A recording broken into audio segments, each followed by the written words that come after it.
4 conditions in order to have a real deadlock happen.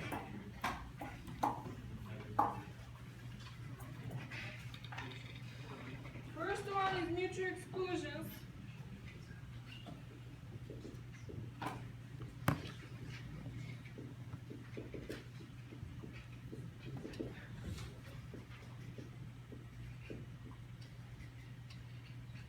Each resource is assigned to one process at a time.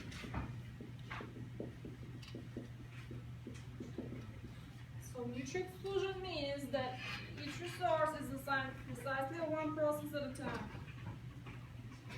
The second one is called a race condition. Hold and wait. So the process hold and wait means that the process currently holding the resource can request more resources. So it's got one of them, it's holding it, and it is allowed to request others. 3, no preemption. So we said that some of them are preemptible. The condition has to be the resources are non-preemptible. If we take them away, the computation will fail.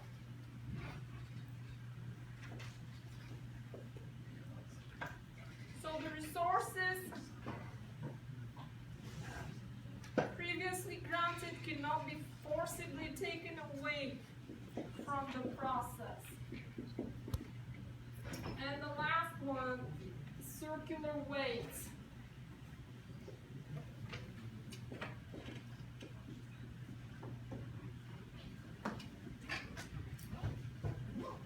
Circular wait is like a chain. So there must be this chain condition, circular chain, when one or more processes each is waiting for another one to finish.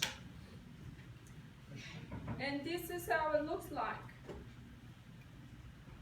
This is called the resource allocation graph.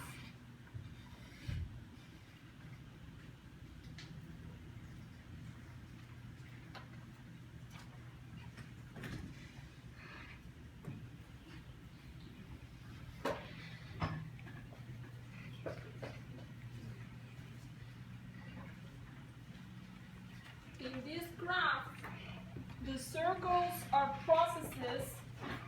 So A and B are circles, they're processes.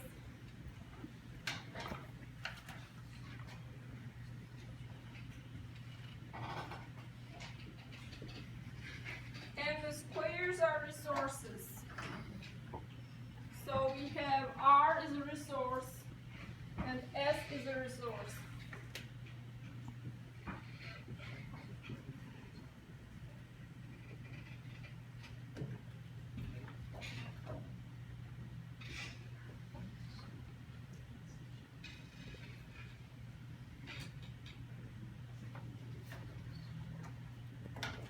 A directed arc or arrow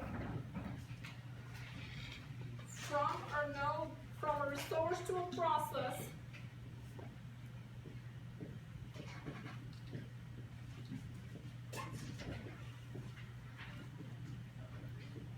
so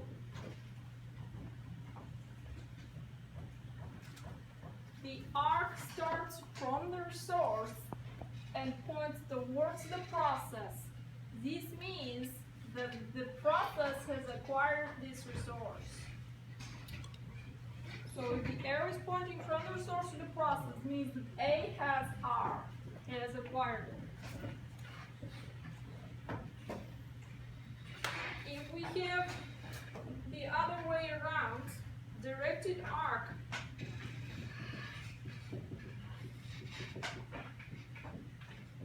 from process to resource,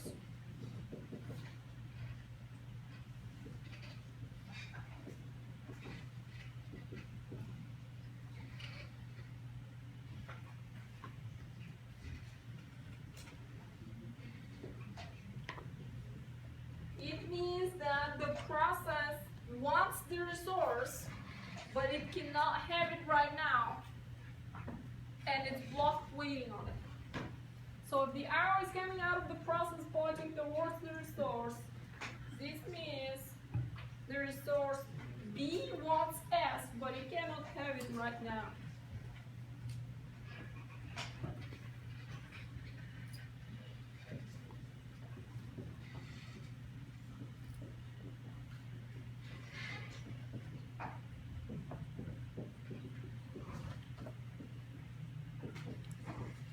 So if we have 100 processes and 100 resources, we can draw a graph like this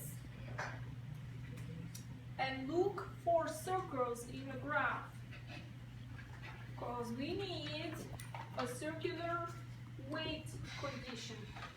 So we'll look for these circles, and if there are any circles in a graph, then we have a potential deadlock.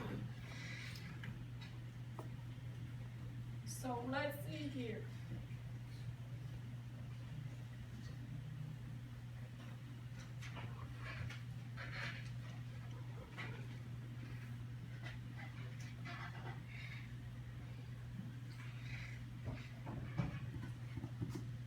We have process A. So we have A, B. Let's do C and D. So we have process C, we have resource T, we have resource U, and a process D.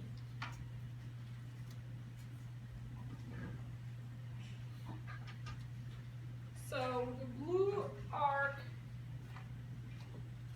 means starting from the resource towards the process means that the process has that resource. So D has T.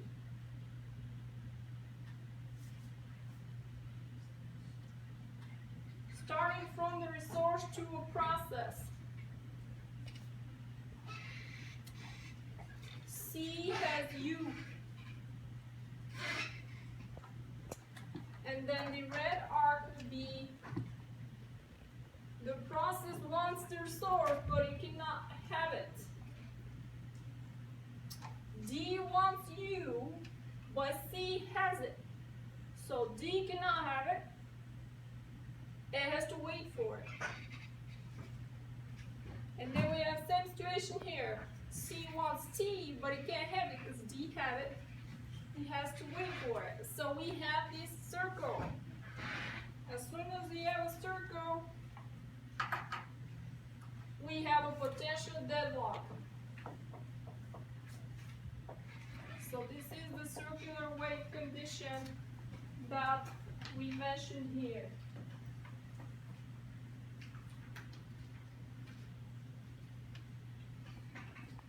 So what if we have a bunch of these? We have a bunch of processes and a bunch of resources. Let's think about three of them now. A, B, and C. And three resources. R, S, T.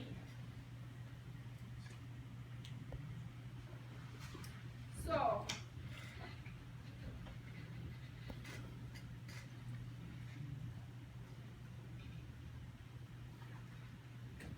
the operating system is doing round robin scheduling, so it's going to run each process first come, first served basis. First to run A, next B, and next C. So A is running and requested the resource R. So we got it. Then A stops running. We give the CPU to process B. B requests the resource S, and it got it. We stop B, and now we run C. Give the CPU to process C. C requests the resource T, and it got it. Now we're doing round robin, so we run ABC and we start from A again. A requests S. blocked. This is the program for A. Request RS. So requested S, it cannot get it because B has it. It's blocked. Next to run process B. And you will see that's the program for B. Next line of code, request C. It cannot get it because C has it. So B is blocked. Next to run process C. C, it was stopped at this line of code. Next, request R. It cannot have it because who has R? A has it. All three of them are blocked now.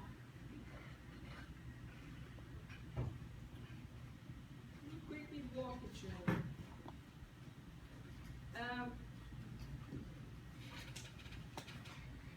If the operating system knows that certain requests can lead to a deadlock, the operating system can suspend one of the processes and not run it, or not schedule it, until it is safe to run.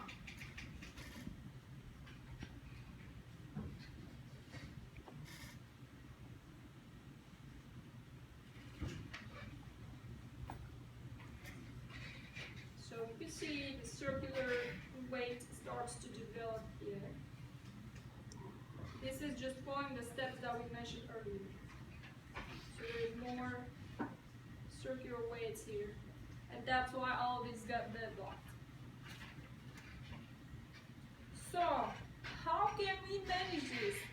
We said that if the operating system knows, it can do certain scheduling to try to avoid the deadlocks. Well, we have several ways to deal with the deadlocks.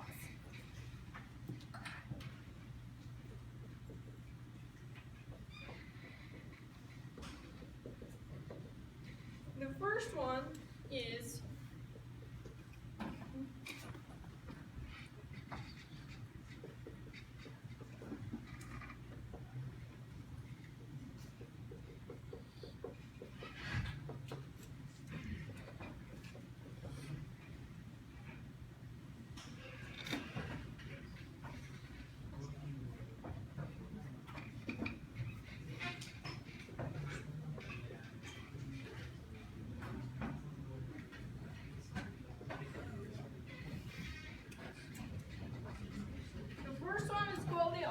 algorithm. The ostrich is this big bird which, when it doesn't like something, it just sticks its head in the ground and pretends that nothing is happening. It's hiding in there. So this is the ostrich algorithm.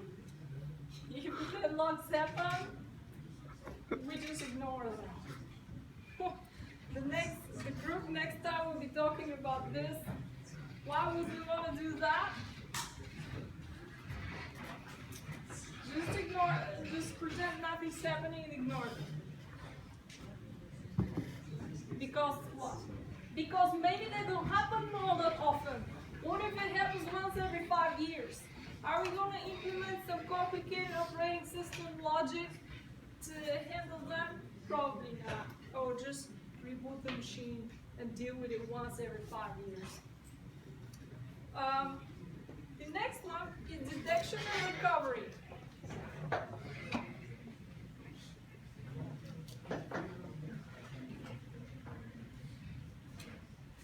This means we allow the deadlocks to happen and we detect them afterwards and take action.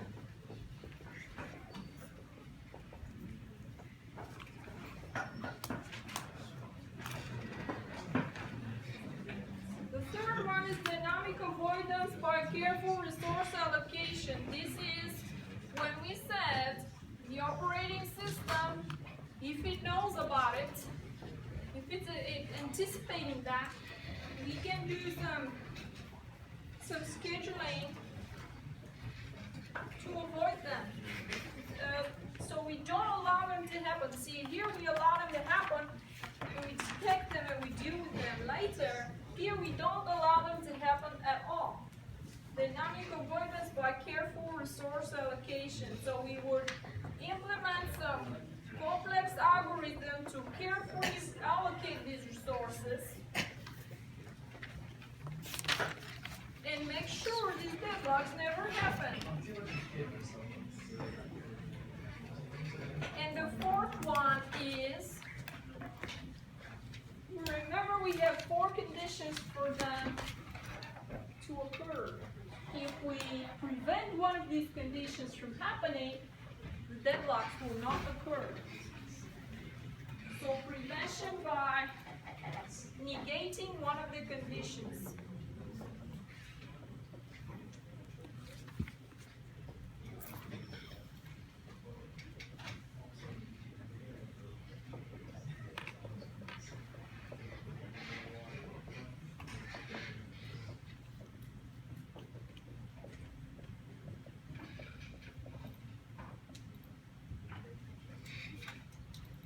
Now,